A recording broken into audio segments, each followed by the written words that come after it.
bottom cover shape. The male has a triangle, as you can see, and the female has a round one. Also, at this time, the females already have the eggs. Here, normally they carry. In this part of Norway, the East Finnmark, we are not allowed to fish female crabs for food. We have to let them out. It's the regulation from the fishing authorities. We want to keep a big population of the king crab here.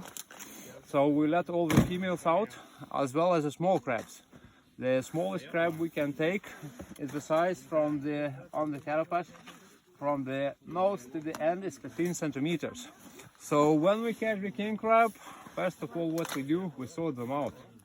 We release the small crabs and the female, and we take only the big males. So this crab is not a local here. It was introduced by the Russians from the Bering Sea to the Barents Sea in 1960s, 70s. So it was like an experiment from Russians of moving the species from one end of the world to another.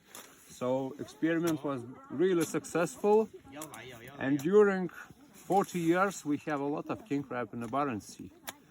So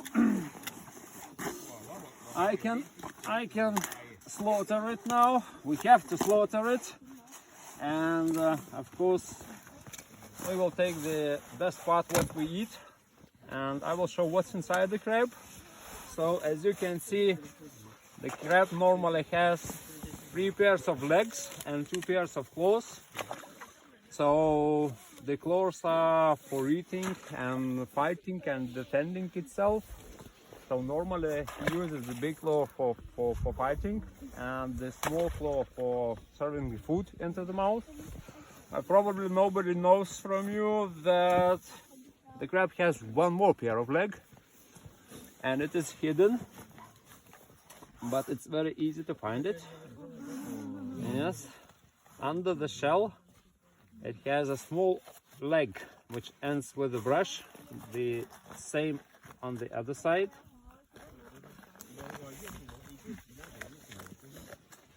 So, like this. So these are small legs which end with like a brush. They used to clean the gills. You see, the gills are clean. Here is the bottom is the mud. But since the crabs have a possibility to clean the gill, they can survive in different bottom, as like sand, rock or mud. He has never a problem of breathing. So it seems very simple animal, but it's quite good adapted to survive. In the Barents Sea, the king crab almost doesn't have any natural animals, any enemies, just one sting-bit fish with a very strong teeth. It can attack the king crab, but it normally bites the leg or two and the crab escapes. The fish is not able to eat so much of the crab, so the crabs have a possibility to regenerate the legs or claws. If he loses a leg during 1 year, he grows it again. When the crab is growing, regenerating the leg, he doesn't grow itself, but he uses all the energy for this regeneration process.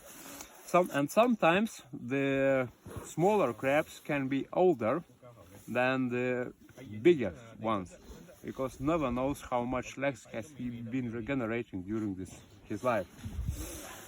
So this is a medium crab, medium-sized crab.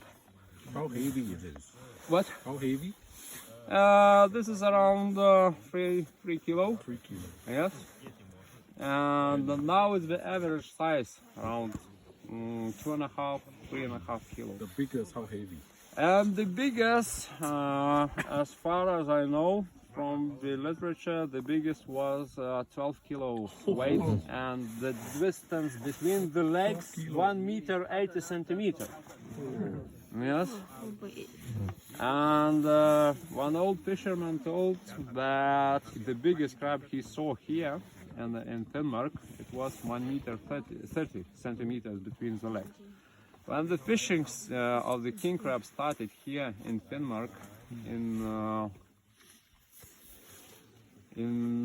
1990s, the fishermen say that the catch, the average size of the king crab was much bigger than now. Yes, because you know every year the fishermen they take a lot of king crab from the sea, so they are not able to grow.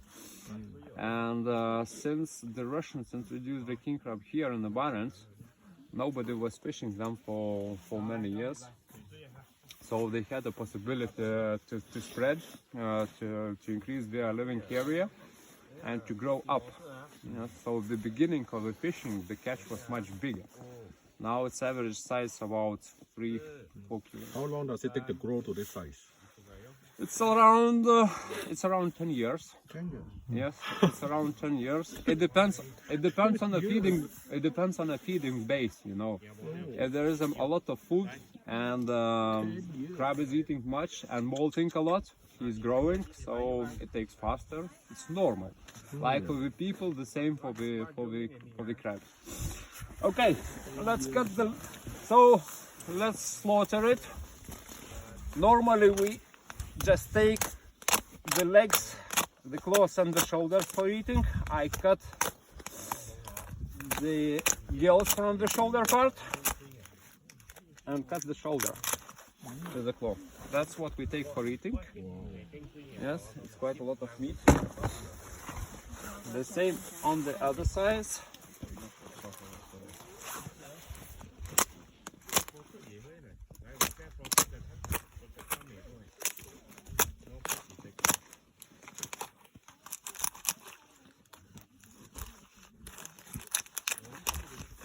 That's it.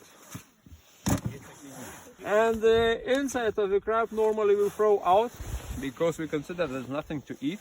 We have gills on both sides, the mouth, and the mouth directly connected with the stomach, and that's it.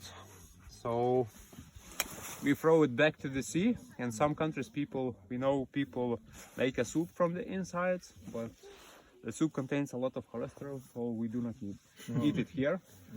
We have a lot of crabs and we take only the best. The rest we throw back into the sea to feed the fish in the bottom, and the same crabs, they like it very much. In 1 or 2 hours the shell will be empty, and during 1 year we see the shell will be melted by the seawater, because the shell is 90% calcium, so the seawater salt will eat it very fast. Okay, so I think you are very hungry, not freezing?